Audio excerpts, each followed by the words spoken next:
Mi iz Razvojnog centra Microsofta u Srbiji verujemo da je Srbija pred istorijskom šansom. Digitalizacija sveta pruža Srbiji šansu da zaista odavde izađemo jako lako na globalno tržište, da dopremo do novih korisnika, da im pružimo nova rešenja i nove usluge. Mi smo ove godine imali jako interesantnih novih projekata. Jedan od najvećih projekata koji smo ikada radili bio je SQL Managed Instance, jedan novi Managed Cloud Service u Microsoftu, koji je bio jedan od dve glavne vesti na Microsoftovoj globalnoj konferenciji u oblasti data processinga i baza podataka. Ovaj proizvod, potpuno novi proizvod u Microsoft Cloudu, razvili smo i vodili iz Srbije.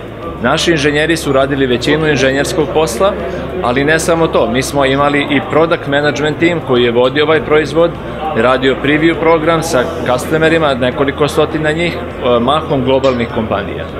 Naš tim gradimo na jednoj dobroj osnovi koju nam pruža Srbija, region i Beograd kao centar regiona i naravno Microsoft koji nam pruža okvir da ono što napravimo lako isporučimo i plasiramo korisnicima širom sveta.